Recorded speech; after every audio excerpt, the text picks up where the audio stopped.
Ujunglah oke, masyarakat dari Filipina terjadi, masyarakat dari Batu Sawaragi, Ayu Taki,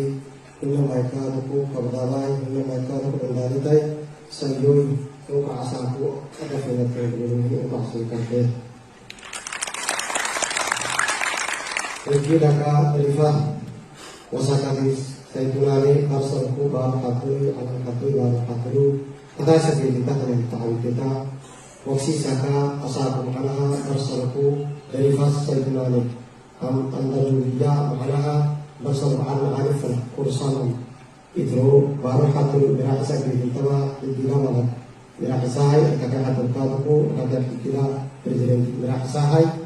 Allah berani sayyidulani makalaha kan untuk tali masalahnya ayun tadi inna madina kauti inna makatuku berahinaku mawala bilang kita istiqamah Asa'ata baru hatu alam hatu bihi barsalku umatah sayfadhi sayyidunani alam ahli magalubu bisima bijimahan dirakakan kaduku magalah idu kaduku isma pasintahan woke kaduku magalubu barisan untuk mungkin magalubu diskusi kaduku umatah alam ahli sayyidunani afat kihin kaduku wahafalaha kata dan horah ini takitan inna waksi saka barsalku itu urus terhadap ini sebenarnya safaraha aku